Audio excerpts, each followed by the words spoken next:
పిల్లరా, మనం ఒకసారి ఆలోచించేద్దాం.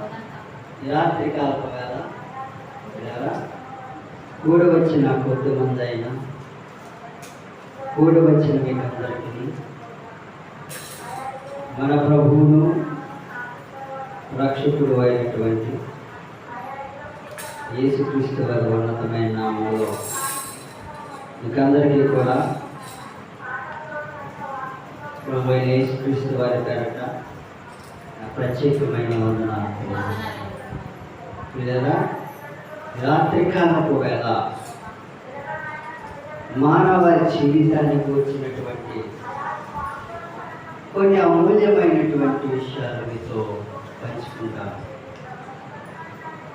మానవ జీవితానికి కూర్చున్నటువంటి కొన్ని విశేషమైనటువంటి సంగతులు మనం నేర్చుకుందాం. ప్రియులారా, మానవ జీవితము అనగా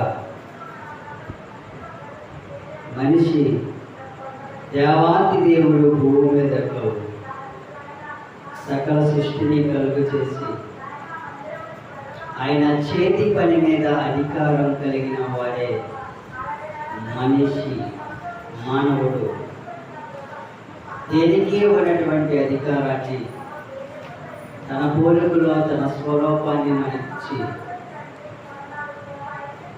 అతని చేతి పని మీద అతడు కష్టపడి సృజించినటువంటి తన పని అంతటి మీద మనకు అధికారాన్ని దయచేశాడు దేవాతి దేవుడు. అంత మాత్రమే కాదు, తాను కలుగ చేసిన వాటికి పేర్లు పెట్టే అవకాశాన్ని కూడా, అధికారాన్ని కూడా మనిషికి ఇచ్చాడు. దేవుడు తన పిల్లలను ఒక గొప్పవారిగా చూడాలని, ఒక ఉన్నతమైన స్థానంలో వారిని ఉంచాలని కోరుకున్నాడు. అలాంటి మనిషి జీవితం భూమి మీదకు వచ్చిన కొన్నేళ్ళకే వారి జీవితాలు పాపపు వ్యసనాల చేత, పాపపు ఆలోచనల చేత, సాతాను యొక్క ప్రేరేపణ చేత లోని జీవితాలను పాడు చేసుకున్నట్టుగా మనం చూస్తున్నాం. ప్రియులారా, మనిషి జీవితం ఎలాంటిదయ్యా అనంటే, మనిషి ఎలాంటి వాడయ్యానంటే అంతటి గొప్ప అవకాశాన్ని, అదృష్టాన్ని పొందుకున్న మనిషి జీవితం ఎలాగైపోయిందయ్యానంటే, ఒకసారి మనం యాకోబు గారు ఒక విషయాన్ని జ్ఞాపకం చేసుకున్నాం. యాకోబు గారు తన పత్రికలో ఒక విషయాన్ని జ్ఞాపకం చేస్తున్నారు. 4వ అధ్యాయము, యాకోబు రాసిన పత్రిక 4వ అధ్యాయము 14వ వచనాన్ని మనం ఒకసారి ఆలోచన చేస్తే, పిల్లరా,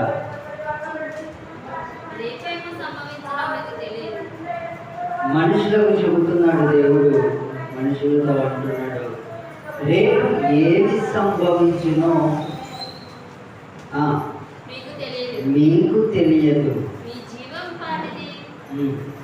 పిల్లరా, దేవుడు అంటున్నాడు మానవుడితో, రేపు ఏది సంభవించునో మీకు తెలియదు. మనిషి అలాంటి వాడు, రేపు ఏది జరుగుతుందో తెలియని వారు. అవునా? రేపు ఏమి జరుగుతుందో మనకు తెలియదు. పిల్లరా, దేవుడు అంటున్నాడు సాక్షాత్, ఓ మనిషి, రేపు ఏమి జరుగునో మీకు తెలియదు. మీ జీవము పాటిది ఎలాంటిదో తెలుసా? మీ జీవితం మీకు ఈ రేపు ఏమి సంభవించునో మీకు తెలియదు. మీ జీవం ఎలాంటిదో తెలుసా? మీ బ్రతుకు ఎలాంటిదో తెలుసా? ఎలాంటిదంట? కొంతసేపు కనబడి అంతలో మాయమైపోయే ఆవిరి వంటి వారు. పిల్లరా, మనిషికి రేపు ఏమి సంభవించునో తెలియని వాడుగా మనకు కనిపిస్తున్నాడు. అంత మాత్రమే కాదు, మన జీవము ఎలాంటిది అంటే, మన జీవితం ఎలాంటిదంటే కొంతసేపు కనబడి అంతలోనే మాయమైపోయే ఆవిరి వంటిది. అలాంటిదమ్మా మనిషి జీవితం. ఇంతలో కనబడి అంతలో మాయమైపోయే ఆవిరి ఉంటుంది చూసారా, అలాంటిదే మనిషి జీవితం. భూమి మీద మనిషి జీవితం ఎలాంటిదంటే ఇంతలో కనబడి అంతలో మాయమైపోయే ఆవిరి వంటిది. రేపు ఏది సంభవించినో తెలియనటువంటి వాడే మానవుడు. కీర్తనాకారుడు కూడా మానవ జీవితాన్ని గురించి ఒక విషయం చెప్తున్నాడు. 144వ అధ్యాయము 4వ వచనంలో 144 4వ వచనంలో నరులు వట్టి ఊపిరిని పోయన్నారు. వారి దినములు దాటిపోవు నేనవలేనున్నవి. అలాంటిదంటే మనిషి జీవితం. నరులు వట్టి ఊపిరిని పోయి ఉన్నారు.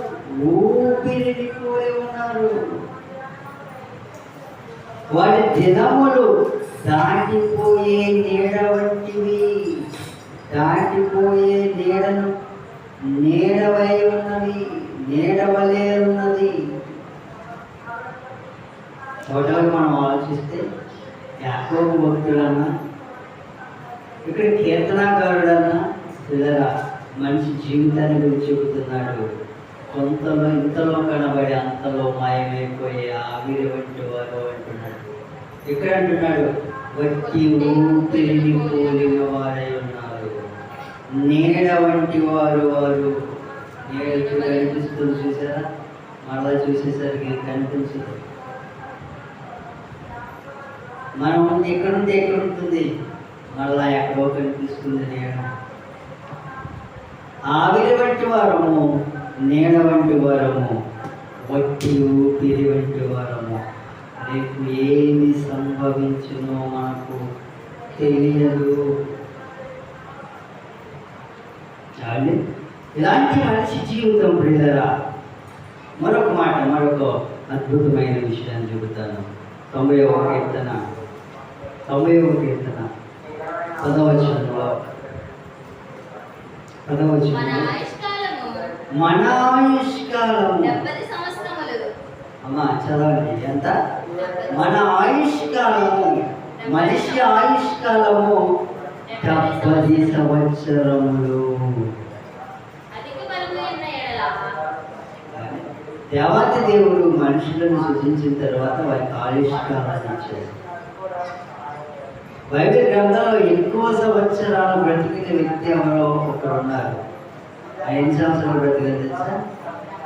939 సంవత్సరాలు.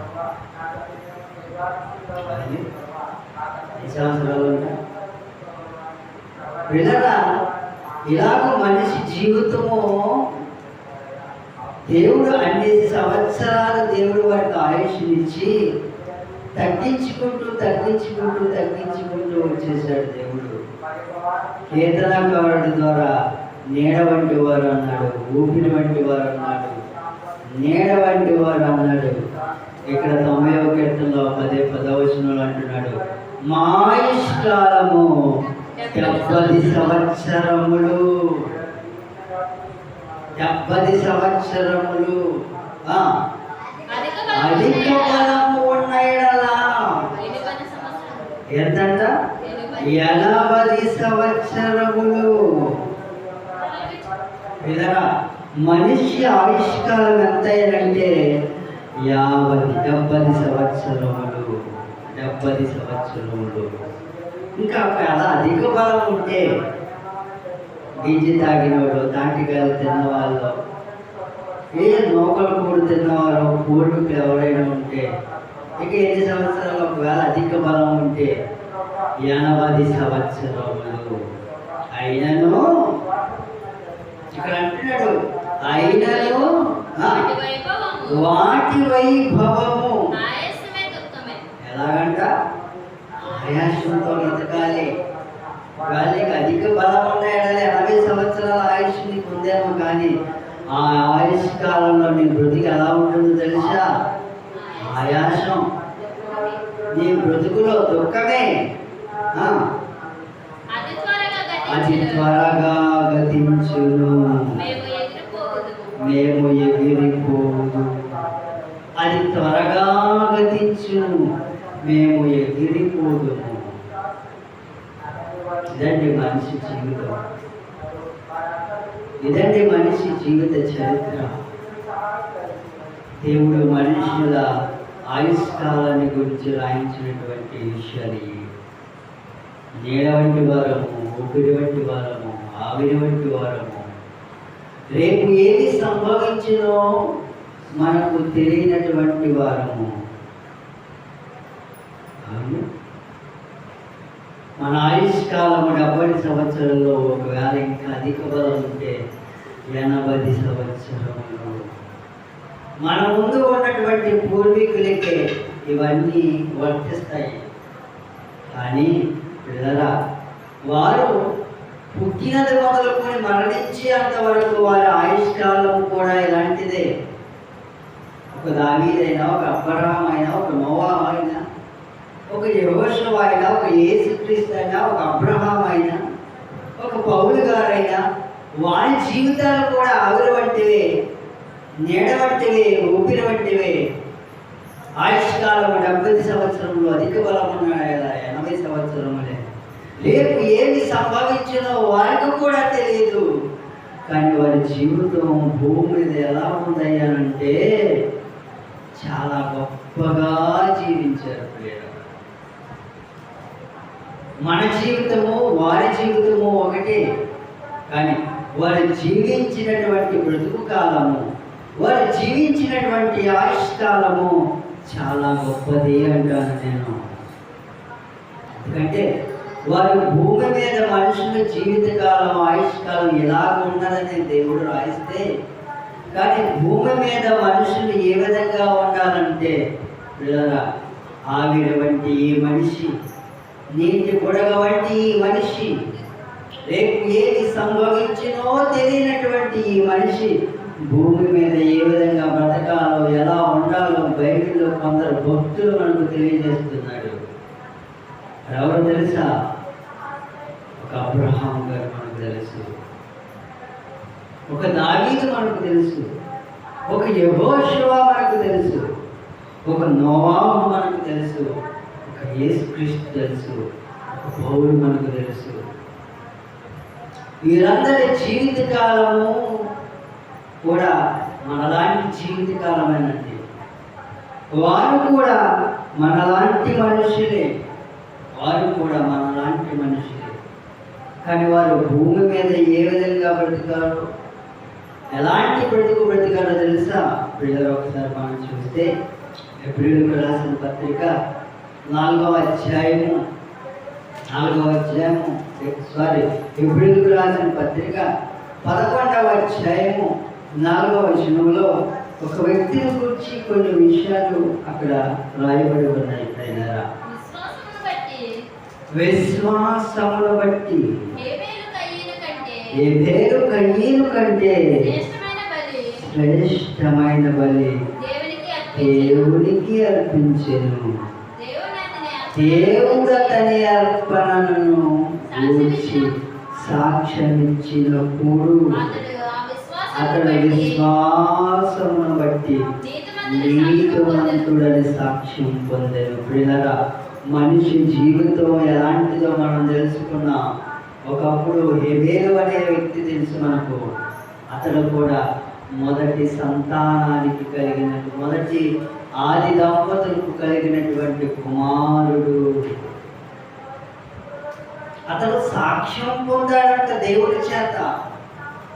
దేవుడే అతనిని గురించి సాక్ష్యం చెబుతున్నాడు పిల్లరా. అంటే దేవుడే అతనిని గురించి గొప్పగా చెప్పేంతగా అతని బ్రతుకు కాలం ఉందన్నట్టుగా మనకు తెలియజేస్తుంది పిల్లరా. దేవుడే అతనిని గురించి సాక్ష్యం చెబుతున్నాడు. ఏమనంటే చెబుతున్నాడు, హేబేలు కయీను కంటే శ్రేష్టమైన బలి అర్పించెను. దేవుడు అతని అర్పణను గురించి సాక్ష్యం ఇచ్చినప్పుడు, దేవుడు అతని అర్పణను గురించి సాక్ష్యం ఇస్తున్నాడు పిల్లరా. అంటే దేవుడు తన గురించి సాక్ష్యం చెబుతున్నాడు. అతడు విశ్వాసమును బట్టి నీతిమంతుడని సాక్ష్యం పొందాడు. ఒక హేబేలు వలె మనము కూడా మన బ్రతుకు కాలంలో హేబేలు ఎలాగైతే నీతిమంతుడని సాక్ష్యం పొందగలిగాడో, మన జీవితం కూడా భూమి మీద బ్రతుకుతున్న మన ఆవిరి వంటి జీవితం, నీడ వంటి జీవితం, ఊపిరి వంటి జీవితం బ్రతుకుతున్న మనము కూడా మన బ్రతుకు కాలంలో దేవుడి చేత సాక్ష్యం పొందినటువంటి హేబేలు జీవితం వలె మన జీవితం కూడా అంత గొప్పగా ఉండాలి ప్రియులారా. అంత గొప్పగా ఉండాలని దేవుడు కోరుకుంటున్నాడు. అలాంటి ఆయుష్కాలాన్ని పొందుకున్నటువంటి మనిషి జీవితం జీవించిన బ్రతుకు కాలంలో ఒక హేబేలు వలె శ్రేష్టమైన అర్పణను అర్పించి దేవుని చేత సాక్ష్యం ఎలాగైతే పొందాడో హేబేలు, అలాంటి బ్రతుకు, అలాంటి జీవితం ప్రతి మనిషి కలిగి జీవించాలని దేవాతి దేవుడు కోరుకుంటున్నాడు పిల్లరా. మరొక వ్యక్తిని నేను చూపిస్తాను, మరొక వ్యక్తిని చూపిస్తాను పిల్లరా. అదే ప్రియులకు రాసిన పత్రిక 11వ అధ్యాయంలో 5వ వచనాన్ని చదవండి ఒకసారి పిల్లరా.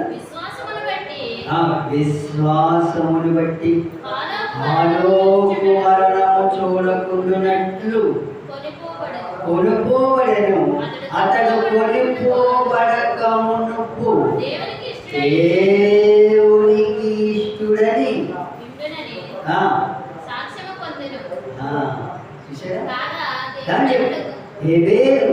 హేబేలు ఎలాగైతే సాక్ష్యం పొందాడో, ఇక్కడ కూడా ఒక వ్యక్తి ఉన్నాడు.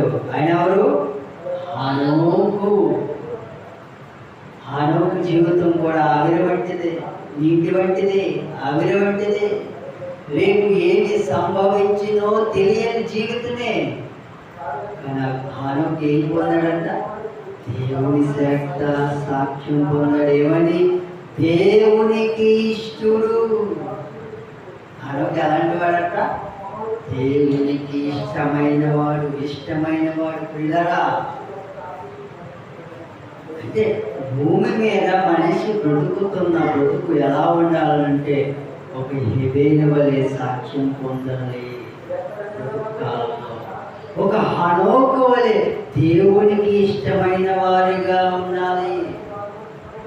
ఇక్కడ చాలా మంది భక్తులు ఉన్నారు బైబిల్ గ్రంథంలో. ఒక దావీదు ఉన్నాడు, ఒక అబ్రహాం ఉన్నాడు, ఒక నోవాహు ఉన్నాడు, యేసుక్రీస్తు వారు ఉన్నారు. ఇలా చెప్పుకుంటూ పోతే పిల్లరా, బైబిల్ గ్రంథంలో ఎందరో భక్తులు దేవుడి వారికి ఇచ్చినటువంటి ఆయుష్ కాలాన్ని దేవుడి కొరకు ఖర్చు పెట్టారు, దేవుడి కోసం బ్రతికారు, దేవుడి కోసం దేవుడి చేత సాక్ష్యం పొందారు, దేవునికి ఇష్టలై ఉన్నారు, దేవుని ఇల్లంతటిలో నమ్మకమైన వారిగా ఉన్నారు, దేవునికి ప్రేమైన పిల్లలుగా ఉన్నారు, దేవుని కొరకే వారి ప్రాణాలను సైతం అర్పించారు పిల్లరా. అంతటి అల్పమైన మనిషి జీవితంలో ఇంతటి ఆవిరి వంటి మనిషి జీవితాన్ని దేవుని కొరకు బ్రతికి దేవుని కోసం ఈ దేహాన్ని ఖర్చు చేస్తూ దేవునికి ఇష్టమైన వారిగా, దేవుని చేత సాక్ష్యం పొందేవారిగా, దేవునికి ప్రియమైన పిల్లలుగా మానవ కోటి అందరూ ఉండాలని దేవుడు కోరుకుంటున్నాడు. అలాంటి జీవితం ఈరోజు ఈ మాటలు వింటున్న మనం అందరము కూడా పొందుకోవాలి పిల్లలు. ఒక హనోకు వలె, ఒక హేబేలు వలె, ఒక దావీదు వలె వారి అందరి బ్రతుకులను మన మాదిరిగా పెట్టుకుని వారి వలె భూమి మీద మనం అందరము బ్రతికి దేవుడికి ప్రియమైన పిల్లలుగా మనం అందరము ముగిస్తున్నాను. దేవుడు మిమ్మల్ని దీవించి ఆశీర్వదించుగాక. ఆమేన్. ప్రార్థించుకుందాం. కళ్ళు మూసుకోండి.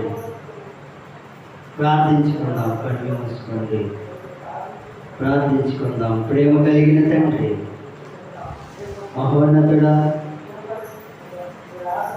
మహత్యము కలిగినటువంటి గొప్ప దేవుడా, ఈ ఘనమైన ఉన్నతమైన శ్రేష్టమైన నామానికి వందనాలు. రాత్రికాలపు వేళ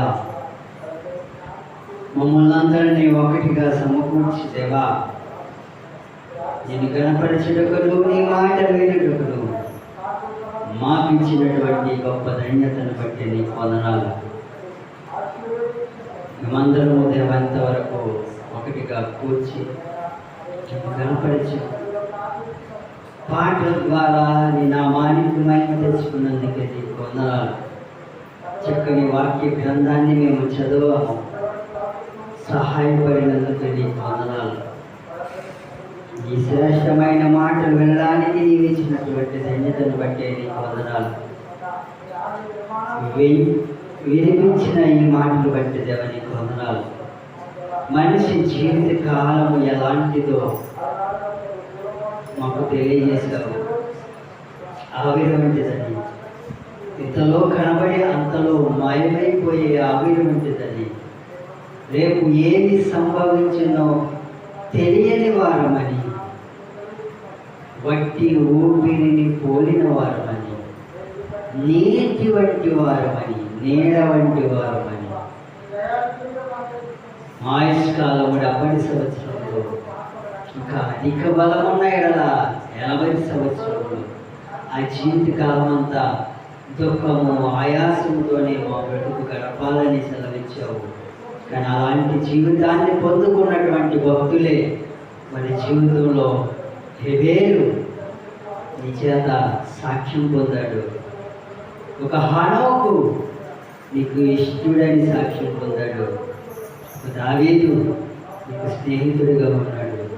ఒక అబ్రహాము, ఒక యేసుక్రీస్తు, ఒక పౌలు, వారందరి జీవితాలు దేవా అలాంటివైనప్పటికీ వారి జీవితాన్ని నీ కొరకు త్యాగం చేశారు.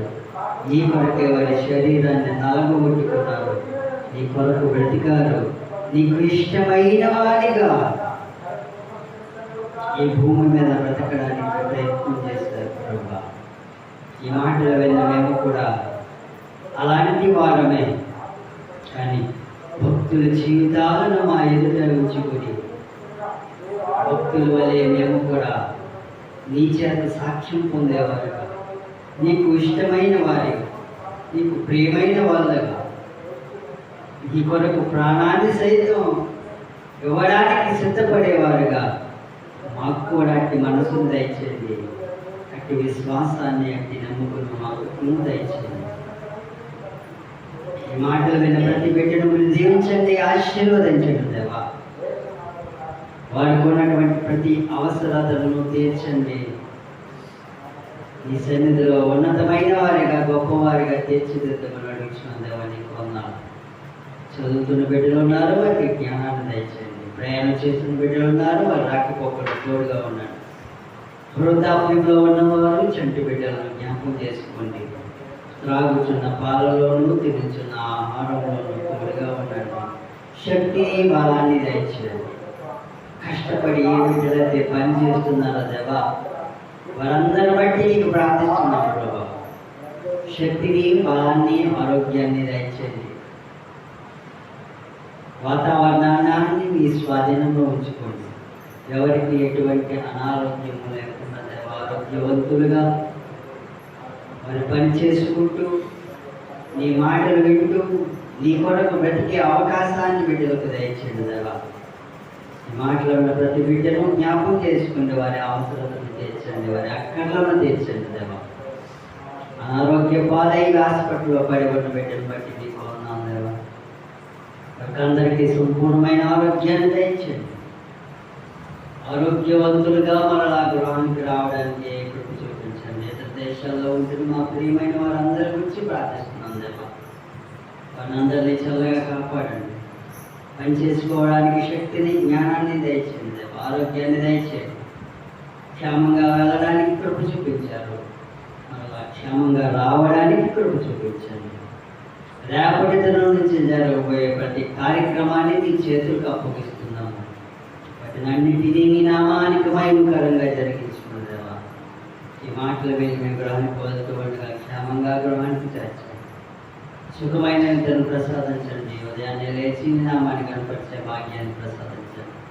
నేను అక్కడ ఆలస్యమైతే మాకు తినాల మేమందరం ఈ విధంగా కూడుకుని నేను కనపరిచి నీ మాటలు వినే భాగ్యాన్ని మాకు అందరికీ దయచేయాలి. మా ప్రభువుడు రక్షకుడు అయినటువంటి యేసుక్రీస్తు వారి ఉన్నతమైన నామంలో ఈ ప్రార్థన అడిగి వేడుకొంచున్నాము తండ్రి. ఆమేన్. మన తండ్రి అయిన దేవుని కృప, కుమారుడైన యేసు ప్రేమ, పరిశుద్ధాత్మని అన్యోన్య సహవాసము, సమాధానము ఇక్కడ కూడి ఉన్న మనకును సకల లోకంలో ఉన్న పరిశుద్ధులను తోడైండి కాపాడునుగాక. ఆమేన్. అందరికీ